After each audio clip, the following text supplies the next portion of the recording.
It's Monday, and you know what that means. We're live at lunch with Coach Helen Bennett, and I can guarantee you that you will break free. Guarantee with a capital G. And in today's video and today's live, I'm going to chat a little bit about how, and I'm going to give you my 5 P's for success. These are the 5 P's I live by. In fact, I also have a bit of a C as well, but we'll just go with the 5 P's today. And if you apply these 5 P's to anything, can be any strategy, but particularly when you're working to break free of a challenging relationship with food. And I think challenging is the understatement of the year. So if you've been struggling with compulsive overeating, you're feeling a bit out of control, and there's times when you just want to scream because you think you should just be able to stop doing it, but you can't seem to, no matter how hard you try, then don't worry. We're going to help you today. Now, I'm going to assume for the purposes of this live that you have a strategy. Either you're working with me or planning to work with me, or you're currently working with a coach, or you've read an incredible book that you want to deploy. Whatever it is, you have to have a strategy first, a proven strategy that actually works. And once you've got that, I'm going to give you the 5 P's, my principles for guaranteed success, that if you deploy these, you're guaranteed you're going to make it through to the other side, whatever that is for you. So think about anything that you've done in your life that you did really well at that you kind of smashed, actually.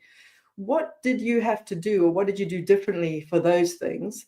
Whether it was, I don't know, passing exams, or getting really fit again, or learning a new language, or an instrument, or a sport, or whatever it is, whatever you've put your mind to and you smashed it. What were you doing differently that maybe you weren't doing for something that didn't work out so well? I bet you'll see that the principles I'm going to describe today will be the exact ones you used to get you where you needed to be. By the way, before we dive in, my name's Helen Bennett. I'm a coach who helps people identify the root cause of all the overeating. And then we get into the wound and we heal that. So think of it as a big gaping wound. We're all plastering the wound with food.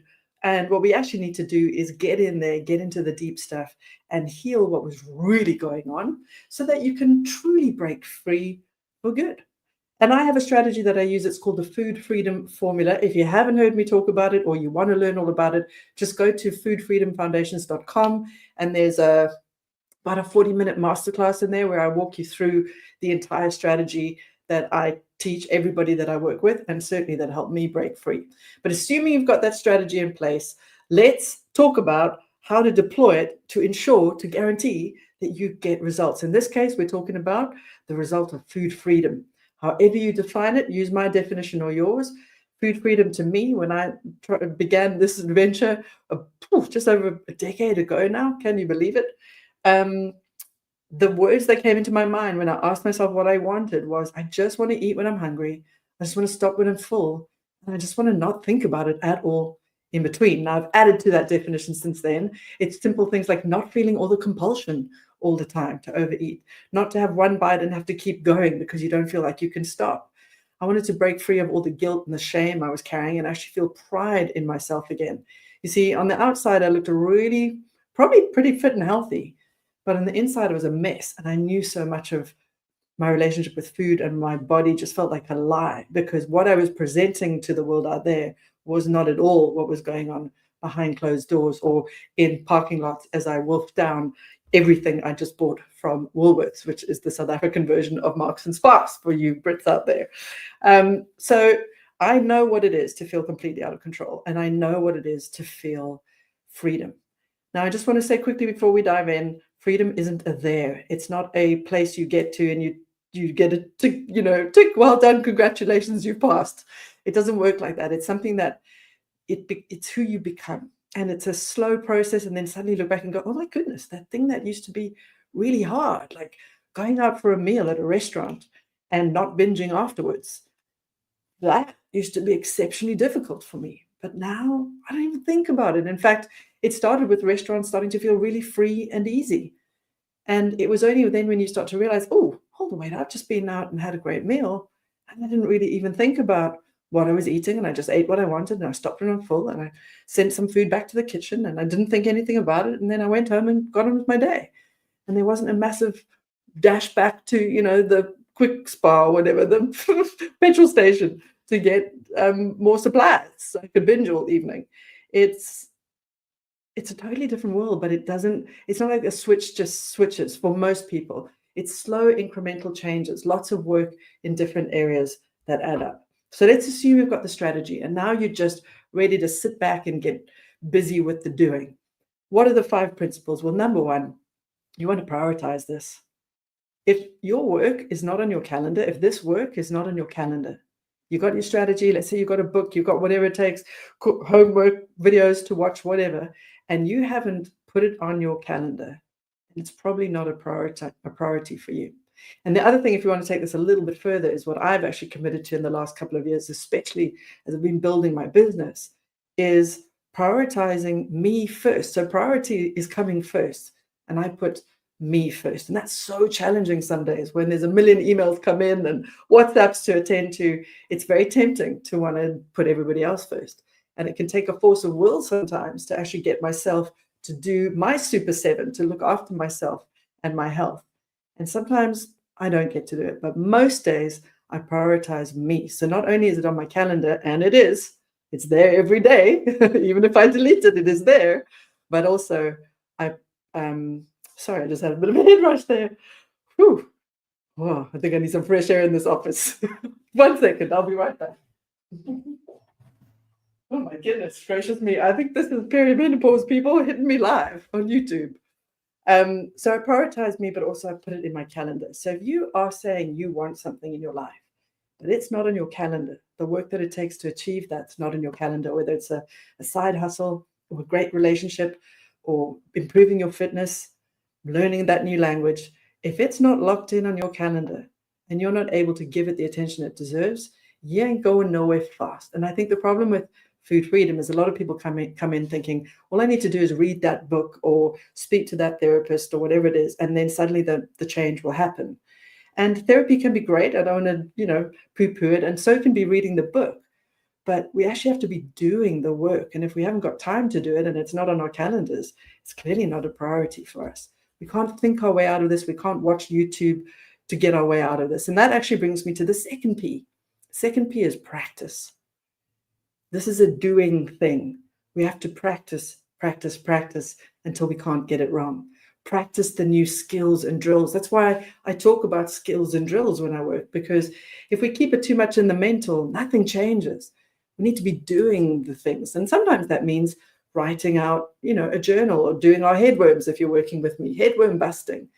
But it requires actually doing it, not just thinking it, not just dismissing it, not getting to it later. There's practical work involved. There's the practices we need to reconnect with our body.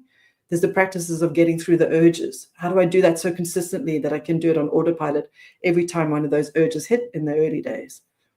There's the practice of turning the mental stuff around, not just dismissing it, but actually standing there and doing it. There's the practice of taking one deep breath before moving on.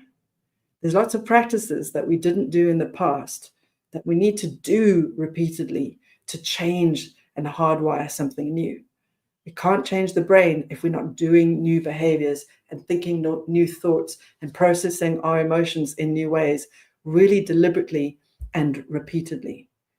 Practice makes permanent. Practice will hardwire something new, and that's what we want.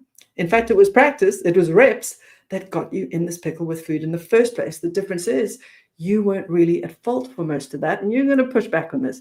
But if we look at this, it's going to go so far back to when you were just your brain was really just a sponge, absorbing, learning from everything around you, learning patterns of speech, learning thoughts and beliefs, learning behaviors, and responding accordingly. So a lot of your behaviors with food really, truly are not your fault, because you couldn't have had agency over them at the time at which some of the deeper beliefs took hold. And those beliefs then became medicated with food oftentimes. So let's stop punishing ourselves for who we became and instead take full ownership of who we're becoming. And anything we repeatedly do is who we're becoming, bottom line. So it needs to be in your calendar, and you need to be doing the work. This isn't something we can just listen to a YouTube video and have it change, although I wish we could.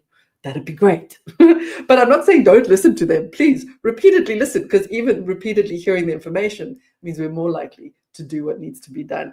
So prioritize, practice. Number 3, petite. Oh, this is my favorite P of all the fives. And this has been a game changer for me. If you're a perfectionist or a people pleaser and you're just massively short on time because you're not good at prioritizing yourself, then make it petite.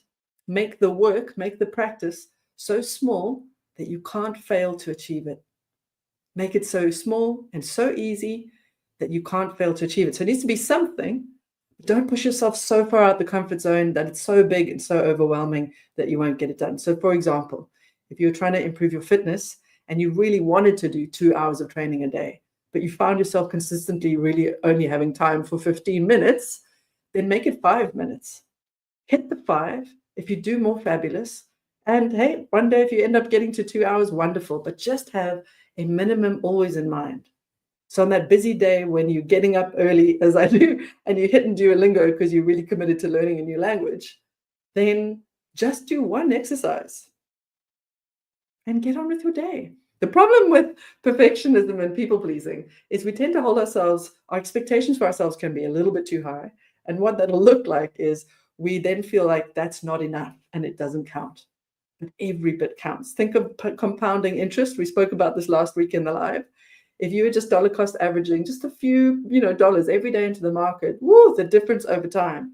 It's the same with this work. So yes, it doesn't feel sexy and cool. You're maybe not getting massive dopamine rewards because you're getting all these big results fast, but small results done over time are actually where the magic happens. And sometimes making it small means you will get it done. Whereas if we'd made it too big, you might have done nothing at all. So making it so small you can't fail to achieve it, A, gives us a little bit of a dopamine hit because we've achieved something and that makes us feel good. And if we feel good, we're less likely to overeat. But also, it means we're consistently showing up and doing what needs to be done. And on your busiest day, you have a minimum in mind that you hit and then you move on.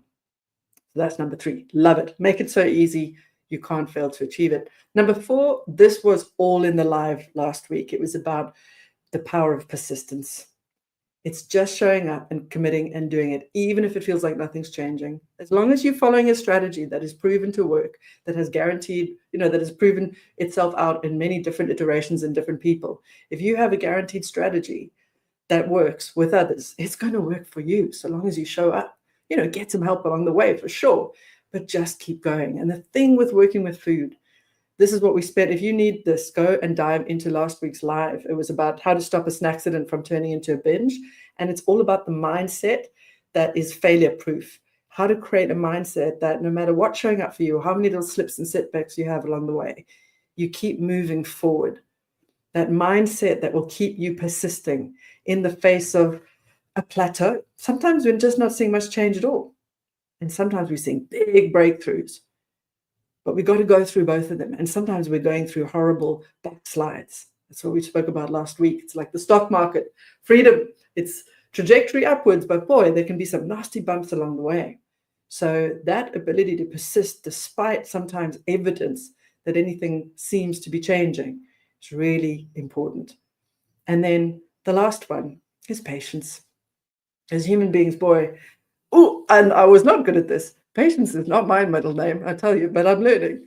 As human beings, we have a bad habit of underestimating how much time it will take us to achieve something that we're really committed to, whether it be our fitness, our health, relationships that we want to work on, career, building a business, learning a new language. We probably have a goal in mind. And goals are good. I actually like time-based goals. We just want to be really unattached to whether we actually hit our targets at that date. And in my experience, every time I've had a vision for something that I've achieved, I've never hit it at exactly the date that I thought I would. Maybe close, but usually it's taken longer. And now, luckily, as a grown-ass woman of the age of 47, I can look back at my life and see all the times that I had a goal that I pursued and I had a vision that I was sure I wanted to achieve. And it never, ever, ever materialized right when I thought it would. But it always happened, always, and including freedom. So that's why we got to persist and never give up. But let's be unattached to the time frame. Time frame can put pressure on us that is good because it gets us to do things. So I love a goal. I love having a container of time to work within. But it's okay if you get to the date you thought you'd be a certain place and it's not happening. Doesn't mean you're never going to make it. It just means it's going to take longer than you expected. So just being unattached to your time frame, going for it, trying for it, hoping for it, moving towards it, allocating, reverse engineering it, absolutely. But just be a little bit flexible with exactly how that's going to manifest. Maybe it'll even happen sooner. That, my friends, is not uncommon when I work with people who have been struggling for decades, and we apply one new tool, and it's like this massive shift that sends them in a direction they couldn't have imagined, where they're hitting what I would say like freedom targets. We have these sort of benchmarks that I look for with clients. They start hitting them really quickly. And I'm just, well, firstly, I'm jealous. Like, how the hell did you manage that and I didn't? But actually it just shows we've got to be open to achieving our goals sooner and later than we expect in the time frame we've allocated ourselves. So patience, just be patient, be unattached to the time, but consistent in the work. And the more enjoyable you can make that work along the road, the better it'll be. If you're going to show up and do it, you may as well have fun along the way. That's it. Those are my 5 P's for guaranteed success. My big C, by the way, that I mentioned at the beginning, is the C of certainty. It's a sense of absolute certainty that I've cultivated over time, that I can put my mind to something and I will achieve it. And it's not a question of if, it's just a question of when. And that feeling of certainty is so motivating, because if you're certain it's coming, doing the work becomes fun. Showing up and putting in the effort is worth it, because there's no, I wonder if this will work out for me. You just know that it will. So that's my big C. Next week, I want to talk you through a few things, really practical, cool stuff that you can do to speed up the results. So while we're not putting pressure on ourselves, and it's not a competition, it's not a race, how can we speed this journey up? What are the little things we can do to, the hacks that we can get our food freedom results a bit faster, that we can start feeling really comfortable around all of our old trigger foods and not worried about things and not blowing out and not having compulsion? How do we get to that place as quickly as possible? So I'm going to give you some really practical things that you can deploy on your journey. If you would like to find out all about my strategy, and if you'd like to consider working with me or the group, please book a call. Link will be in the bio. And I'd love to chat to you, and I'll talk you through exactly how it works. And if it's for you, fat. And if it's not, that's okay too. So lovely ones, have a good week. I can't believe it's Monday. I will see you next Monday. We'll talk about the things you can do to speed things up. And these 3 videos have been a bit of a series. It's been a bit more me sort of teaching, and that's okay. I'd love these lives to become a lot more interactive in time. So as always, if you're watching, shoot me your questions, jump in the comments. I'm going to be ready. I did not have my comments turned on. I shall be ready to answer and reply live if you have any questions you want to throw at me. But last week's video was about failure-proofing the mindset.